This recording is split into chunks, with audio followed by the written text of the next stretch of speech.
ફરીને એકવાર અમારી ચેનલ ગુજરાતી બાઇબલ રીડિંગ પર આપ સર્વનું અમે હાર્દિક સ્વાગત કરીએ છીએ. આ સમયે ઘડીએ તક આપણને મળી છે કે આપણે પિતા બાપના પવિત્ર વચનો જેનું વાંચન કરીએ છીએ એ વાંચનમાં જવાના છીએ. પિતા બાપનો પુષ્કળ આભાર માનીએ કે ઉત્પત્તિના પ્રથમ અધ્યાયથી અત્યાર સુધી આપણે બાઇબલના 12મા પુસ્તકની અંદર 11મા અધ્યાય સુધી આવી ગયા છે અને પિતા બાપે આપણને આ મુસાફરીમાં આપણી સહાયની મદદ કરી છે, આપણી સાથે પાસે રહ્યા છે. આ તમામ બાબતો માટે પણ પિતા બાપનો આભાર માનીએ. તે ટૂંકી પ્રાર્થના કરીશું અને આપણે આજના વચનોમાં જઈશું. આકાશવાસી અમારા સૈન્યના દિવ્ય બાપ, તમારો આભાર તો ઉપકાર માનીએ કે ગત દિવસોમાં અમને સાચવા સંભાળે, સહાયતા મદદ કરી, સારી તંદુરસ્તી આપી. તમામ બાબતો માટે અમે તમારો આભાર તો ઉપકાર માનીએ છીએ. આજના દિવસે આ સમયે ઘડિયા તક તમે અમને આપી છે કે અમે તમારા પવિત્ર વચનનું વાંચન કરી શકીએ, તેને માટે પણ તમારો આભાર માનીએ છીએ.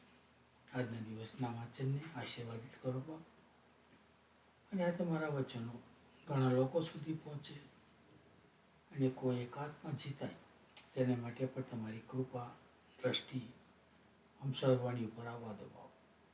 હવે પછી તમારા હાથોમાં સોંપાતા અમારી આ વિનંતી તમારા પુત્ર ઈસુ મસીહના નામમાં તમારી સમક્ષ લાવીએ છીએ. સાંભળી તેનો સ્વીકાર કરો પિતા. આમીન. આમીન.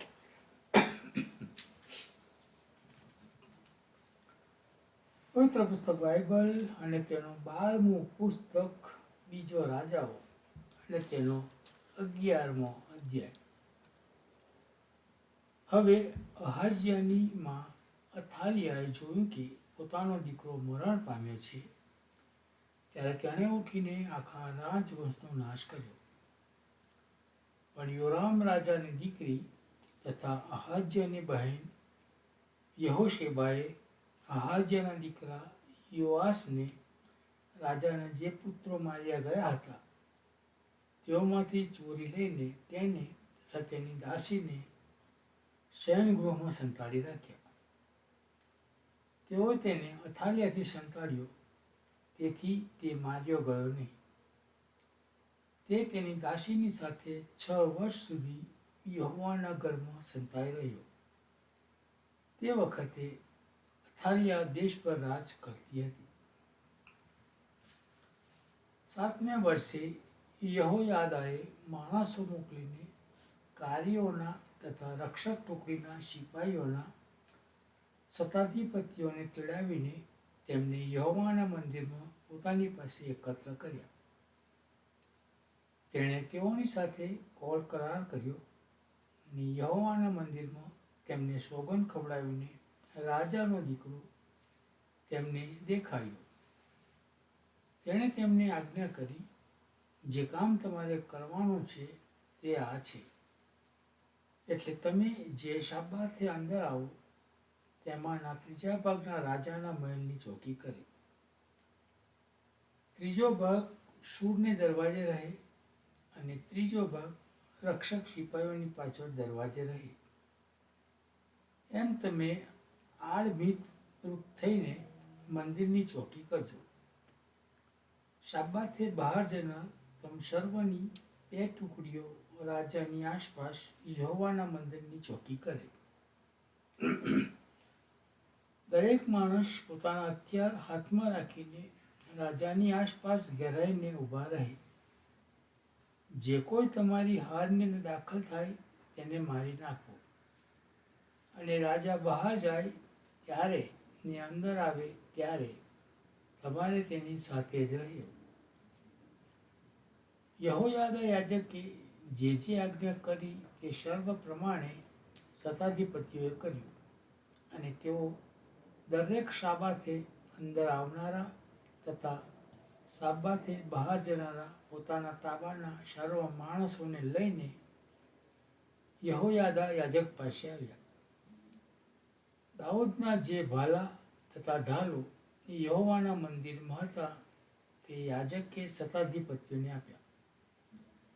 રક્ષક સિપાહીઓ પોતપોતાના શસ્ત્રો પોતાના હાથમાં લઈને મંદિરની જમણી બાજુથી તે મંદિરની ડાબી બાજુ સુધી વેદી તથા મંદિર આગળ રાજા પાસે આસપાસ ઊભા રહ્યા. પછી તેણે રાજકુમારને બહાર લાવીને તેને માથે મુંગટ મૂક્યો તથા સાક્ષ્યશાસ્ત્ર તેને આપ્યું. પછી તેઓએ તેને રાજા ઠરાવીને તેનો અભિષેક કર્યો અને તેઓએ તાળીઓ પાડીને કહ્યું, ઈશ્વર રાજાની રક્ષા કરો. અથાલિયાએ સિપાહીઓનો તથા લોકોનો ઘોંઘાટ સાંભળ્યો ત્યારે તે લોકોની પાસે યહોવાના મંદિરમાં આવી. તેણે જોયું તો જુઓ, રિવાજ પ્રમાણે રાજા બાજટ પર ઊભો હતો ને સરદારો તથા રણશીંગડા વગાડનારા રાજાની પાસે ઊભા હતા અને દેશના સર્વ લોકો ઉત્સવ કરતા હતા ને રણશીંગડા વગાડતા હતા. ત્યારે અથાલિયાએ પોતાના વસ્ત્ર ફાડીને બૂમ પાડી, વિદ્રોહ વિદ્રોહ. યહોયાદા યાજકે સૈન્યના ઉપરી શતાધિપતિને આજ્ઞા કરીને તેમને કહ્યું, તેને બહાર કાઢીને સિપાહીઓની હારોની વચ્ચે લાવો. જે કોઈ તેની પાછળ આવે તેને તલવારથી મારી નાખો. એમ કે યાજકે કહ્યું, તેને યહોવાના મંદિરમાં મારી નાખવી નહીં. માટે તેઓએ તેને માર્ગ આપ્યો અને ઘોડાને અંદર આવવાને રસ્તે થઈને તે રાજાના મહેલ આગળ ગઈ. ત્યાં તેને મારી નાખવામાં આવી.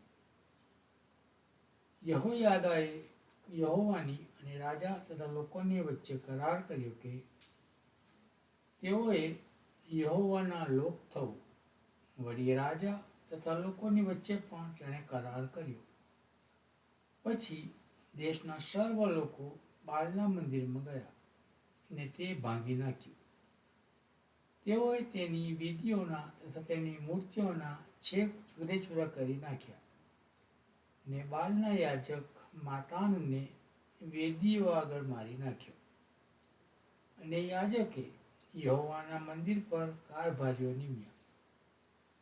તેણે શતાધિપતિઓને, કાર્યોને, રક્ષક સિપાહીઓને તથા દેશના સર્વ લોકોને સાથે લીધા. તેઓ રાજાને યહોવાના મંદિરમાંથી લઈને પહેરાના દરવાજાને માર્ગે રાજમહેલમાં આવ્યા અને તે રાજાઓની ગાદીએ બેઠો. તેથી દેશના સર્વ લોક હરખાયા ને નગરમાં શાંતિ થઈ. તેઓએ અથાલિયાને રાજાના મહેલ પાસે તલવારથી મારી નાખી. યોઆશ રાજ કરવા લાગ્યો ત્યારે તે 7 વર્ષનો હતો. પ્રભુ આ વાંચેલા વચનોને આશીર્વાદિત કરો અને સમજવાને માટે અમારી સહાયતા મદદ કરો. પ્રાર્થના કરીએ. હે પરમપિતા પરમેશ્વર, રાજાઓના રાજા અને પ્રભુઓના પ્રભુ, અમે તમારો ધન્યવાદ કરીએ છીએ બાપ કે તમે અત્યાર સુધી એમને સાચવ્યા, સંભાળ્યા પ્રભુ. પુષ્કળ આશીષ અને કૃપા આપી તમારા માર્ગમાં દોરો છો, ચલાવો છો પ્રભુ. અને સુંદર વચનો આપ્યા એના માટે પણ અમે તમારો પુષ્કળ આભાર ઉપકાર માનીએ છીએ. હા પ્રભુ પિતા, તમારા વચનો પર જે જીવન વચનો તમે અમારી માતૃભાષામાં આપ્યા છે એના માટે પણ અમે તમારો પુષ્કળ આભાર માનીએ છીએ. ત્યારે બાપ, આ વચનો દ્વારા કોક આત્મા તમારી ગમ ફરે એવું તમે થવા દેજો. જે આ વચનો તમારા બાળકો સાંભળે છે પ્રભુ, એમના હૃદયમાં પણ તમે વાતનો વ્યવહાર કરજો. સમજવાને જ્ઞાન, બુદ્ધિ અને ડાપણ આપજો પ્રભુ. એ તો પછી અમે ખાસ પ્રાર્થનાની વિનંતી કરીએ છીએ. જ્યાં જ્યાં સતાવણી છે, લોકો તમારા બાળકોને સતાવી રહેલા છે, ત્યારે એ તમારા બાળકો માટે અમે ખાસ પ્રાર્થનાની વિનંતી કરીએ છીએ પ્રભુ, કે બાળકોની સતત તમે એમની જોડે રહો. તમારા દૂતોને મોકલીને પ્રભુ ત્યાં ચોકી કરાવો બાપ, અને તેમને સાચવો, સંભાળો, તમારી પાંખો તળે સંતાડો પ્રભુ. એ તો પછી અમે વિનંતી કરીએ છીએ. ત્યારે બાપ, એ લોકો તમારામાં વધુ ને વધુ હિંમતવાન બને અને વધુ ને વધુ તમારો નામનો મહિમા કરે એવું તમે થવા દેજો. જે લોકો સતાવે છે એમના હૃદયમાં પણ તમે વાત અને વ્યવહાર કરજો, કારણ કે એ લોકો શું કરી રહ્યા છે જાણતા નથી. એમના હૃદય આજે પ્રભુ પિતા પહાડ જેવા થઈ ગયા. ત્યારે બાપ, એ પહાડને તમે તોડો પ્રભુ, અને એ લોકો પ્રભુ તમારા બાળકો બની જાય અને તમારો મહિમા કરે એવું તમે થવા દેજો. જે લોકો બીમાર છે તેઓને તમે સાજાપણું આપજો. દુઃખિત પરિવારને દિલાસો આપજો. નિરાધારના આધાર, વિધવાના બેલી, અનાથોનો નાથ તમે થજો. જે લોકો વ્યસનમાં છે પ્રભુ, એ વ્યસનમાંથી પ્રભુ તમે તેઓને મુક્ત કરો. જે લોકો હોસ્પિટલમાં છે ત્યારે એમને પણ તમે એમની મુલાકાત લો પ્રભુ, અને એ લોકોને પણ તમે સાજાપણું આપો. જે લોકો ઘાયલ થયેલા છે એક્સિડન્ટમાં અને લડાઈમાં, ત્યારે પ્રભુ પિતા એ લોકોને પણ તમે તમારો નિરોગી ઘાયલ હાથનો સ્પર્શ કરો અને સાજાપણું આપો. જે ઘરમાં મરણે પ્રવેશ કર્યો હોય એ દુઃખિત પરિવારને પણ તમે દિલાસો આપજો. એક મિશન મંડળોને પણ તમારા પુષ્કળ આશીષ અને તમારી કૃપા આપજો. અમારા સગાવાલા પ્રત્યેકને પ્રભુ તમારા આશીષ અને તમારી કૃપા આપજો. એકને પ્રભુ તમારા હાથમાં સોંપે છે પ્રભુ, કે દરેકનું તમે રક્ષણ કરો પ્રભુ. પશુ પંખી પ્રાણીઓને પણ તમે સાચવો, સંભાળો બાપ. અમે તમારા હાથોમાં સોંપાઈએ છીએ. ફરીને મળે ત્યાં સુધી પ્રભુ તમે અમારી સાથે એના પાસે રહેજો. અમારા પાપ ગુના પ્રદોની ક્ષમા કરજો. જે કંઈ માગ્યું તમારા દીકરા ઈસુ ખ્રિસ્ત નાજારીના નામથી માગીએ છીએ. સાંભળો અને સ્વીકાર કરજો બાપ. આમીન. આમીન. આમીન.